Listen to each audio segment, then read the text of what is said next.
Marketing, marketing, marketing, buzzword, buzzword, buzzword, marketing, buzzword, buzzword, marketing. That's today's show, everybody.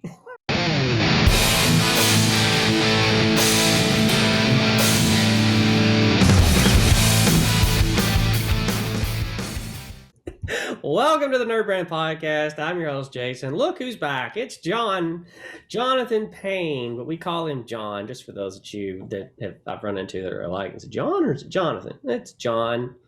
And then this is Mitch. Mitch is our creative director at NerdBrand. His name is Mitch Gregory. He has a full name that sounds like a legal firm, but we'll get into that maybe later. I always forget we're doing audio too. Mitch and I both just sit here as if we're just silent. I got to introduce you. I feel like I don't do my job very well because I don't really introduce you guys ever. And it's kind of like my fault because my brain is like, let's get on with it. Let's go. Woo! And then I'm like, but people may not know who these other people are. I might want to do that one. So yeah. There's only like maybe 4 people who have listened to every episode. Don't say that. There's maybe lot more than 4. 14.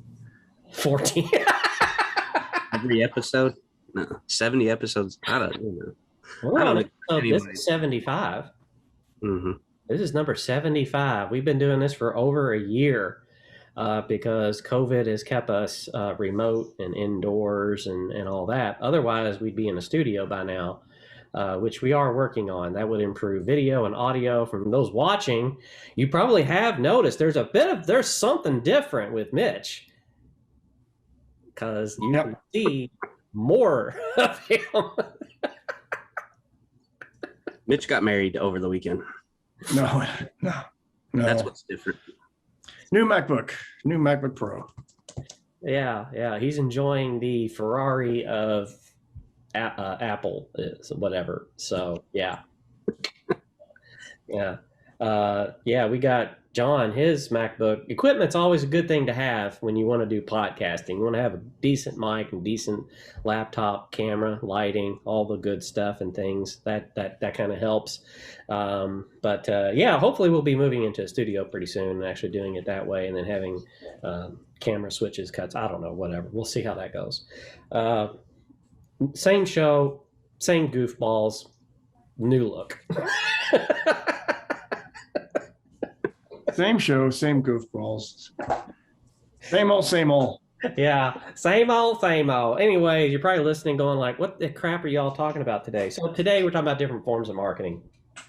So marketing is such a big animal. So we're just going to probably just cover the highlights here on that. We're not going to like get into like everything because that's kind of impossible to do. So one of the things is, digital marketing encapsulates quite a lot.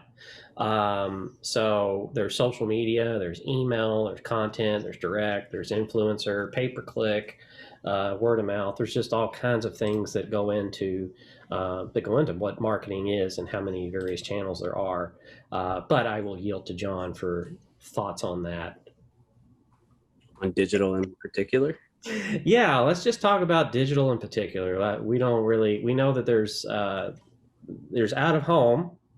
We've been talking a lot about that lately, but the digital world is changing a lot, especially with Facebook and Google. Yeah, I think anybody who's kind of in the field of marketing or likes to keep up with that kind of news is aware of some of the advertising challenges that have popped up really over the last, 4 to 6 months with Apple and Facebook having their duel and Apple changing some of their protocols on how they're allowing Facebook and apps in general to track user activity, and that's interfering with Facebook's conversion tracking, which is kind of a big deal. A little bit. And a lot of businesses, both big and small, are fighting with that, trying to figure out, how to make the most of their spend, making sure that they're not wasting money on clicks and traffic that is not actually going to generate revenue. So that's definitely a big thing that's changing rapidly, and even media buyers are, struggling to keep up. And from my experience, other than that, you obviously have the social media trends in general from organic content just going haywire. The usual channels of Facebook and Twitter not necessarily going away, not dying by any particular, standard, but you have this new wave of content style that TikTok has initiated and invigorated, and you have different demographics using the platforms differently. You have things like social audio that have really sprung up with Facebook and Spotify, and Clubhouse obviously kind of taking the world by storm earlier in the year. So there's all kinds of stuff happening. Who knows where it's going? That's always been the case with digital and social in particular since the 2011, 2012, when they first started coming on the scene. It was kind of just like, holy crap, there's this whole new world. There's this new method to reach people organically, which we later found out was just a little bit of a carpet pull or pull the rug out methodology on Facebook's part. But I would urge caution to anybody that hears you need to do, you should do on such and such. It's not, we've talked about magic buttons before. And we want to thank Jason Bernard for posting something on LinkedIn as of the recording of this morning. Was really cool what he was doing. He actually went and took a clip out of one of our previous episodes and discussing that, and quoted John and saying there's no magic button with SEO. You're not going to get it that way. And he's been putting out some fantastic video content on LinkedIn, but video content is it's not the magic button either. So I heard somebody recently this week say y'all need to really if you're a business owner and you're not doing video, yeah, but not alone. And what kind of video? It's kind of like saying you need to get a car. What kind? For what? How many? What? There's just this big gap there. It's not going to fix your marketing problems if you just start doing video content on a platform. That's not it. And video content may not make any sense for your business, for what you do. I mean, that's just the fact. I mean, the content that we put out I put out mostly on my personal channel on LinkedIn. It's mostly image driven. I don't do any video content. I thought about putting out TikTok videos and put those on LinkedIn and do kind of WordPress tips and things like that. And some people said, please don't. And I said, okay, I won't. But yeah. let's get them. Now that I have a new iPhone, they're like, oh no, what's he gonna do? I am not downloading TikTok, I promise. But anyways, that makes sense. To me, I've been looking at LinkedIn. LinkedIn is just this continuous evolving animal, not with just the content, but with how it's serving content, depending on who the user is that is posting. So I guess one question I'll ask is, what do y'all think about automation tools versus actually a person posting it? I used to be a bigger fan of automation. I actually, when social was kind of new and those tools were coming out, the tools that kind of allows you just kind of plug in an RSS feed and feed content out, especially through Twitter. That was a very popular tactic. I think still a lot of people do it, but it definitely has dwindled. I mean, from a branding, from a marketing standpoint, for a business use, I don't find it to be super beneficial. And if you're a publication, a site like, I don't know, business2community.com, where they just have hordes of content coming in left and right, and it needs to be shared, I think people kind of expect to see automation and automated sharing, especially again through Twitter and Facebook. I don't really think there's a way to automate the TikToks and Instagrams of the world. I mean, you've got to be very thoughtful across the board, but especially in those channels because they're so image driven, and they have their own little ecosystem that just doesn't allow for automation. Marketing automation was, and still is utilized for marketers like HubSpot, ActiveCampaign, of course, Infusionsoft just rebranded to Keep. And so, these tactics of sending out email and doing email marketing automation is starting to come across, especially now with the changes with iOS. that's starting to look a little bit like, maybe we have to rethink that model and what we're doing if we're using those. I always liked them, but that was 3-4 years ago. Yeah, I mean, I was speaking, particularly in the context of social, which I think has a super a ton since its inception. But yeah, and email. I mean, if you're not automating, you're doing something wrong, especially if you're running some kind of e-commerce shop. I mean, you have to have those baseline browse abandonment, cart abandonment emails, customer follow-up sequences. If you're not doing that, you're leaving just absolutely tons of money on the table.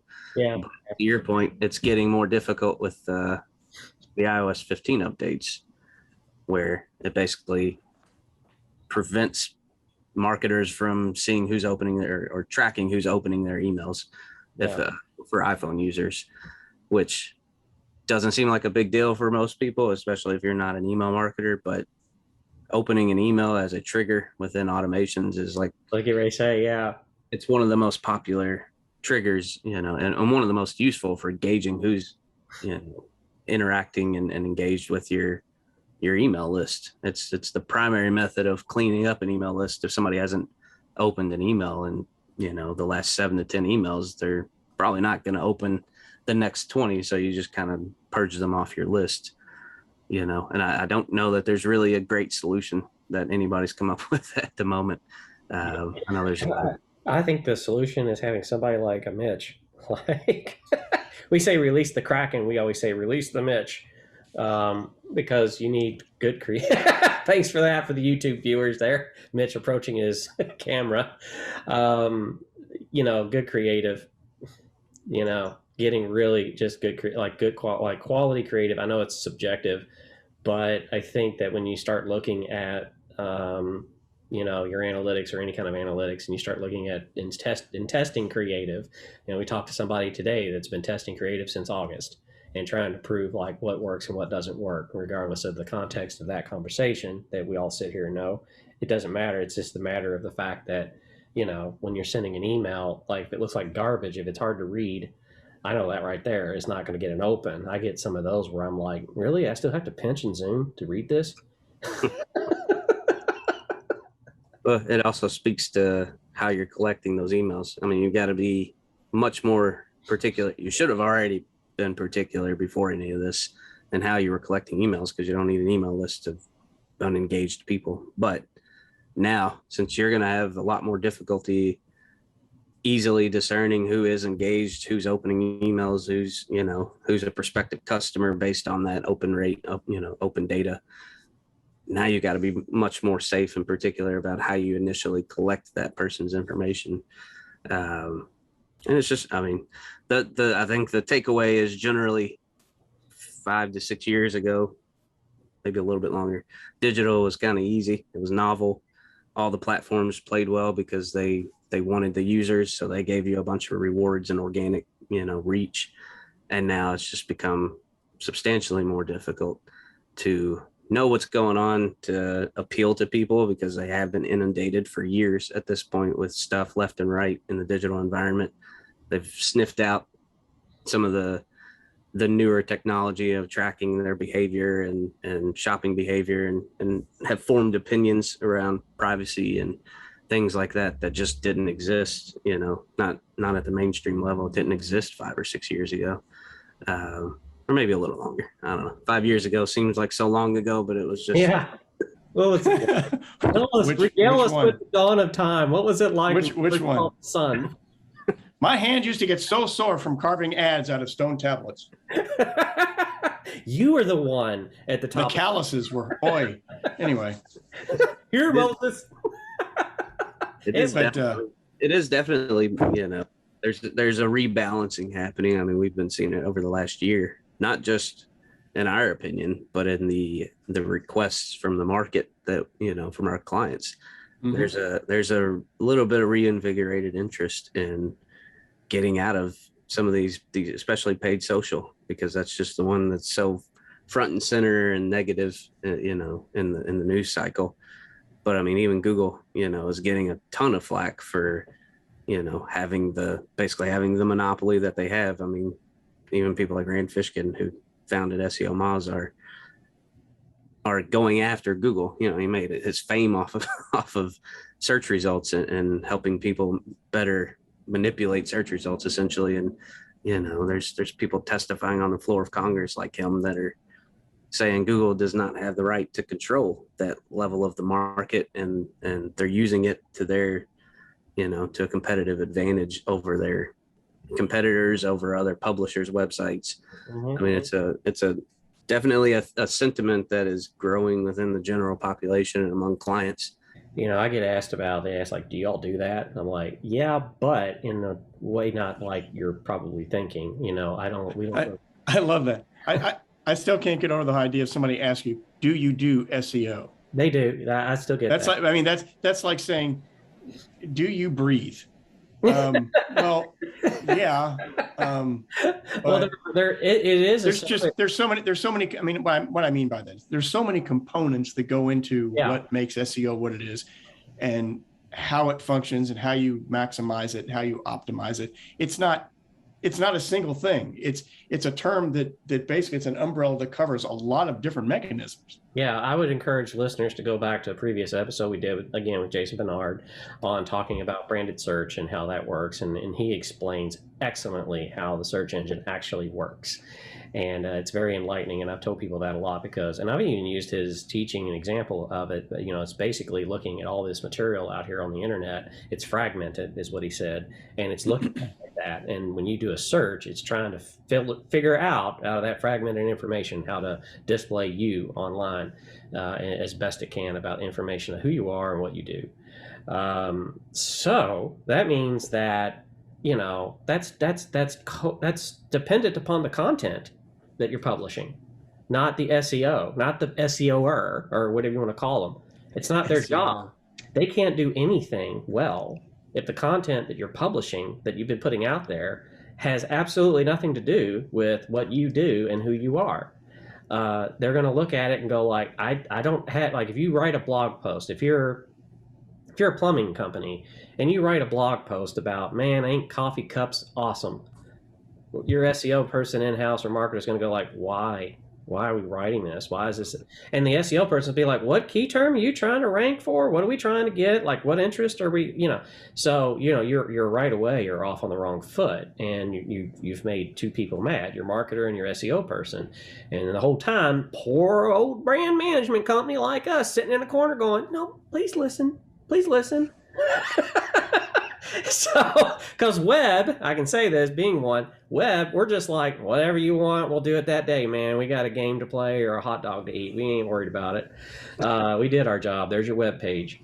So, you've got all that going on. It's got to work in concert, of course, is the point. But SEO is this animal that there is multi-layers to it. But one of the biggest things is the idea of ranking page one for a service in term.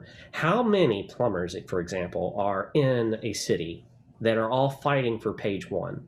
Okay. Are they really all going to become page one? Google is going to hit a wall, and they know it. They already know it, that is not a game that you're going to be able to play and make, either in search ads or in organic results. So the landscape is changing, the more people that jump in. So Google has to start setting up qualifiers and gateways. So this is why advertising is going to get more expensive. So if you've got $500 and you're like, I want to do Google ads, great. Your competition has $5,000 to spend. Guess who's going to show up first in results on search? Because search ads do get ranked. They do use a ranking system. So it's sort of like that. I mean, it's something to really not think about first at all. But SEO, yeah, I do get asked, like, do you guys do that? And I think, Jonathan, you were the one that was saying, like, it was either in a slide deck or something you guys, both of you put together, I think, that said that it's happening as we do the job, from conception of the message all the way through the service line with us. SEO is happening, especially when we turn that website on. It's happening. That's the message I've been trying to get across to people when that topic comes up. I mean, and I've been summing it up as SEO in the sense of ranking well in Google as an outcome. it's not a starting point. It's not something that you just start doing. Like Mitch was saying, you don't do SEO. You do a bunch of other things that result in having good rankings and being an authoritative brand within your space and having brand awareness so that people are searching for you and things like that. I mean, the analogy that I use that I think a lot of people, I don't know, if you're a financially minded person, is you can't just say, do you do retirement? or you can't just walk up and say, I want to retire. Retirement is the product of, doing a bunch of different things right throughout your life, essentially. Saving, you hit that, diversifying, things like that. John, you hit that perfect. SEO is not a thing; it's an outcome. Mm-hmm. And I think that's our industry's fault. we presented it for years, and frankly, I will say that I'm probably guilty when I first started really trying to wrap my head around SEO and being in sales seats or in account management seats and probably misrepresenting what it was back then. And so our industry's kind of done a not so great job of explaining what it is. And there's obviously a lot of people who just have bad intentions. There's, black hat SEO people who don't really care. Don't care if you have, what happens 10 years from now. They just simply want you to be number one now so that they can get paid, and then they'll be off to the next guy. Yeah. So marketing's that way too. I mean, marketing has done that with, okay, you want to do Google ads, we'll do Google ads. And then, there's like, okay, well, what did that get me? I think there's more of an awareness now when investing in marketing of what will that get me? What will that look like? And paying attention now to the money more, even though the market's it's flooded with money. Just turn on the news and watch, and you'll see trillions and trillions of dollars being dumped into the U.S. economy. That's going to lead to advertising and spends and things like that. But they're still being very careful about like outcomes and more aware of that now, because I think that there's been a cycle of we're going to offer a service and this is what it's going to cost, and then going back and actually reevaluating, did all of that activity generate what I'm seeing in my bank account? Like, is there any, because, honestly, I mean, John, you bring it up all the time really well in prospect meetings where there's a gap, there's a data gap in understanding on whether or not if that actually worked or not. And there's ways to do that just by simply having Google Analytics on your website. And that's that. Yep, that's that. So that's this episode of the NerdBrand Podcast that awkwardly will end. We should do that. Craig Ferguson did do the, awkward pauses at the end of the show, which I thought were really funny. It only got weird when he did the smell my finger part, but we're not going to do that anyway. So yeah. Now that you talked about it, we won't do it. Yeah, it got weird. Mitch just all of our audio listeners are like, what's going on? Mitch just had this weird look on his face that made me giggle. So yeah, that was a thing, Mitch. You can look it up on YouTube. It was funny in like 10 years ago. All right. Anyways, thanks for listening to the NerdBrand Podcast. You can find us across all social media outlets. Please don't laugh. Stop laughing. What? Stop laughing. You're supposed to be giving the spiel. That's right. People have to understand what you're saying. This is the call to action. All right, here we go. Thank you for listening to this podcast episode. You can find us on all the social networks except YouTube at NerdBrand Agency. If you go to YouTube, though, and you search for NerdBrand, you will find us. Click the bell, like and subscribe. Do all of those things on the channel there. And if you like to listen to this show, you can check out a new episode every Friday morning at nerdbrandagency.com/podcast. So if you're a fan of Anchor, Spotify, or iTunes, you can also find the podcast there and subscribe to it as for audio. Next week, we might have a guest. Depends. We're trying. Yeah, we're trying. Like, there's some, scheduling issues going on, people not feeling well, life is happening. And so that's why we've had a string of shows without a guest. But that's okay. That's okay. Variety. But anyways, thank you for listening. And remember, everybody, keep your nerd brand strong.